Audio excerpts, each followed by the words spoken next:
예, 바로 또 인사드립니다. 로집사의 이정엽입니다. 네, 안녕하십니까. 서동규 기사입니다. 예, 뭐 어제는 아니고 좀 전까지 이제 부릉과 그리고 이제 티웨이 항공 그 회생과 관련된 여러 가지 이야기를 했는데요. 네, 이번에는 아직 회생 들어가기 전인데 그렇죠.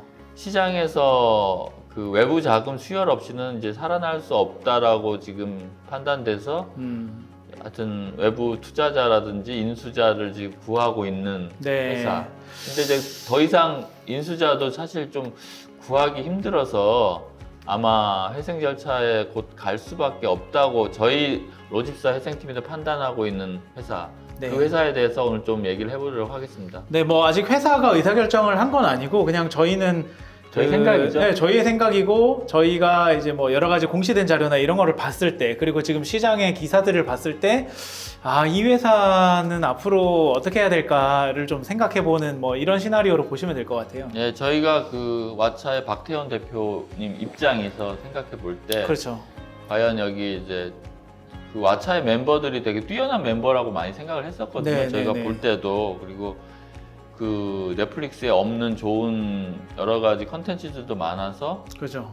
그렇게 했는데 문제는 지금 그 이것도 비슷하게 코로나가 끝나면서 사람들이 좀 밖으로 나다니기 시작하니까 맞아요. TV 시청이 시간 자체가 절대 시간이 많이 줄었죠. 줄었죠. 네, 그것도 그렇고 넷플릭스라는 그 아주 큰 대항마의 선전. 그러니까 넷플릭스에 없는 넷플릭스와는 다른 그 어떤 걸 해야 되는데 그걸 할 만한 자본이 없는 거죠. 그렇죠. 그래서 뭐 우리 그 얘기가 나온 거 중에 보면 넷플릭스에는 검색해봤을 때 이게 없다고 네. 이고 왓챠에 검색을 해보니 이게 있다고 네. 할 만큼 사실 그래도 어느 정도의 컨텐츠는 잘 확보했던 그렇죠. 기업인데 왓챠가 그래서 지금 뭐 지금 계속 시간이 흐르면 지금 제가 아까 뛰어난 인력들이고 뭐 기술적으로도 많이 좀 수준이 높다라고 얘기했는데 네.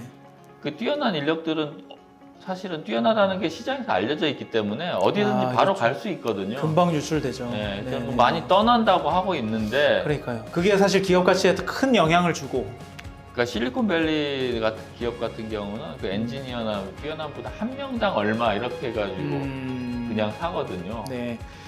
그 7월 20일자 기사를 보니 기사의 제목이 이거예요. 몸값이 싸져도 안 산다 라고 하면서 LG U+가 그 인수대금이 200억 원 미만으로 내려오면 다시 검토하겠다라는 입장에다 한 발 더 후퇴했다. 이제는 안 산다 이렇게 얘기를 할 정도로 지금 인수자를 찾기가 어려운 상황 시장에서는.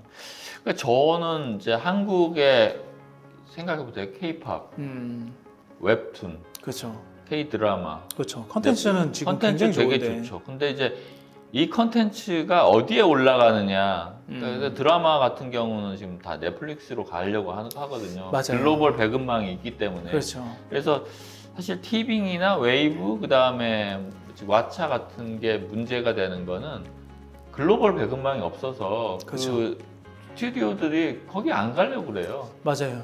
그래서 이제 문제가 되는데 거꾸로 그러면 이 잘 나가는 한국에 있는 이 그 아까 K 웹툰이나 드라마 그렇죠. 이런 거를 독점권을 어떻게든 확보를 해야 되죠. 맞아요. 그러니까 넷플릭스는 공룡이다 보니 아주 굵직굵직한 프로젝트들은 뭐 당연히 글로 가겠지만 그게 아닌 그 중소형의 컨텐츠도 좋은 컨텐츠들이 굉장히 많을 거거든요.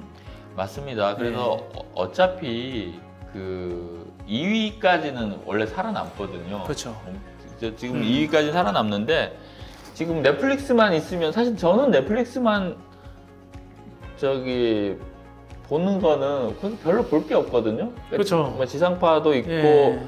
뭐 지금 유튜브도 있고 맞습니다. 그 어떤 디바이스를 시청하는 시간들 중에 이제 싸우는 건데 근데 그거에 대한 뭐 아이디어 잠재력은 어떤 쪽으로 갈 건가를 이제 생각을 해보면 넷플릭스 그 판 위에서 그대로 싸우는 건 사실은 쉽진 않은 일이고 그러니까 지금 왓챠에 대한 아이디어가 있는 분들이 살 수밖에 없죠. 그렇죠. 그러니까 이와 유사한 업종을 하시는 분 중에 이 OTT 비즈니스를 내가 하면 그래도 조금 더 이 시너지가 나겠다.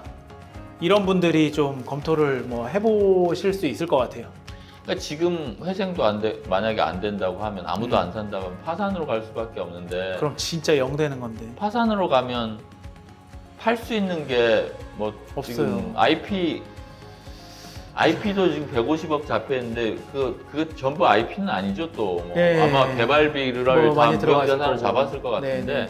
지금 뭐 진짜 실제로 팔 수 있을 만한 자산을 재무제표에서 보자면 유형자산 18억, 보증금 5억. 보증금 5억, 18억, 네. 유형자산 18억 보통 이것도 뭐 실사하면 경매한다 하면 10%, 많이 받으면 20%겠죠. 그렇죠. 그 그러면- 유형자산도 대부분 기계기구일 거고. 뭐 방송 장비일 수도 그럴 있고 수 아니면 있죠. 뭐 서버나 뭐 이런 거일 수도 그런 있고 거 근데 있죠. 그게 저는 아마 거의 가치가 없을 거라고 생각하거든요. 그래서 지금 뭐 200억이라도 안 산다는 그 상황만 보더라도 현재 그 작년 말 기준 재무제표가 그 부채 총계가 987억이거든요.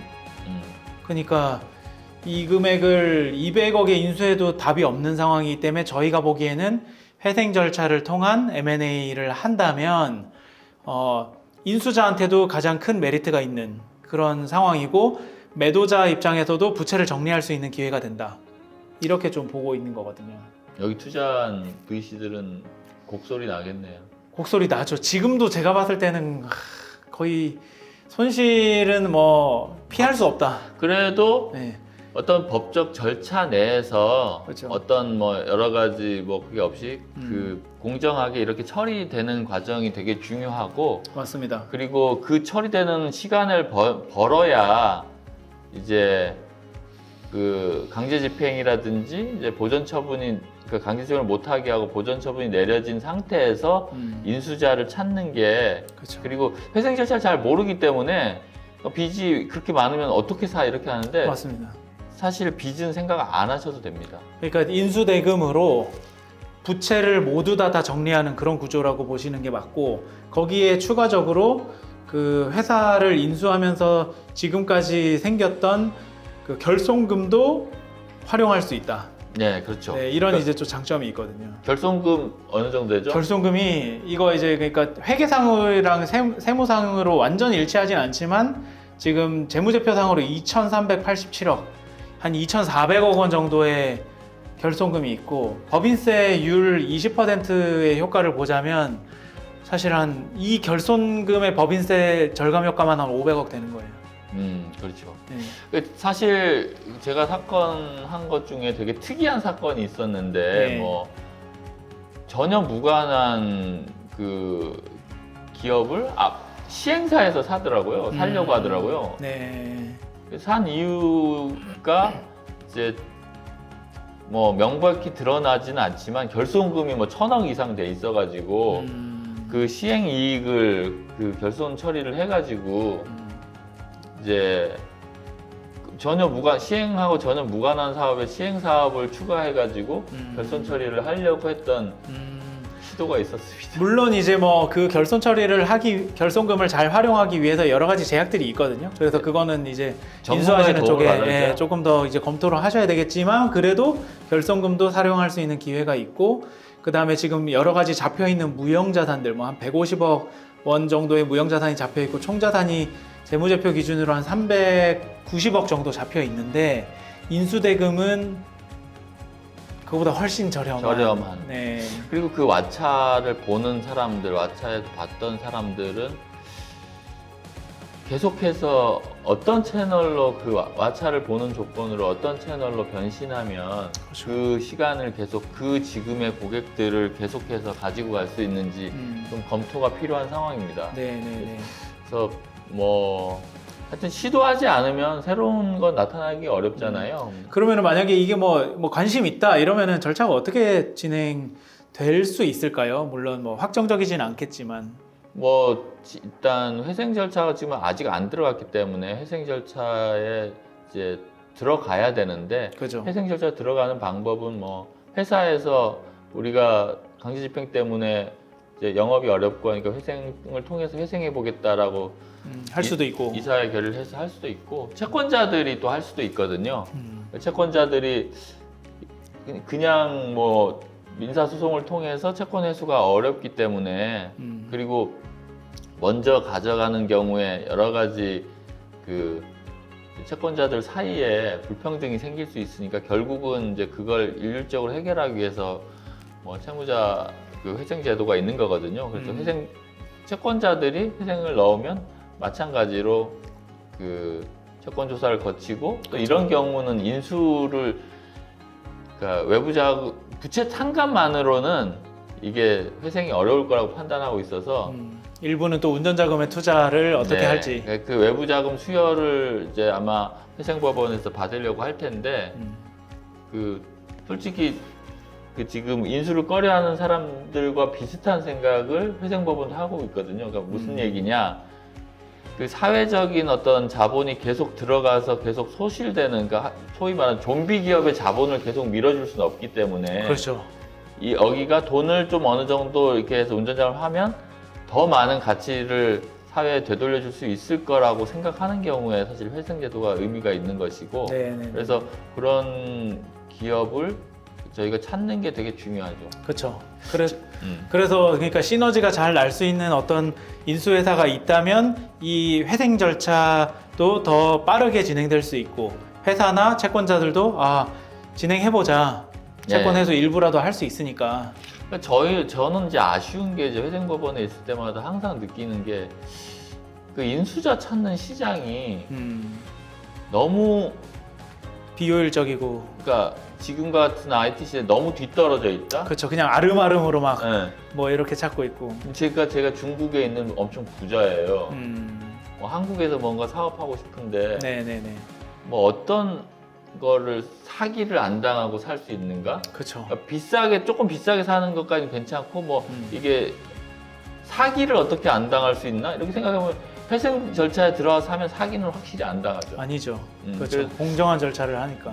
그래서 저희는 이제 뭐 해외의 인수자들 같은 경우에도 채널을 계속 열어보려고 지속적으로 노력하고 있고요. 네. 그래서 지금 그런 쪽에 조금 더 인수자 폭을 넓히기 위해서라도 저희 쪽에 한번 연락 주시면 감사하겠습니다. 네네. 그래서 뭐 이 왓차에 대한 부분도 좀 관심 있는 분들 연락 주시면 저희가 좀 더 분석하고 그 회사에 맞는 그런 뭐 절차나 계획들을 또 같이 할 수 있을 것 같아요. 예, 저희가 뭐 그 컨설팅 펌하고도 연결이 돼 있기 때문에 어떤 식으로 시너지를 내올 수 있도록 자리를 할까 그런 것도 저희가 많이 알아보도록 하겠습니다. 네, 알겠습니다. 예, 감사합니다. 네, 감사합니다.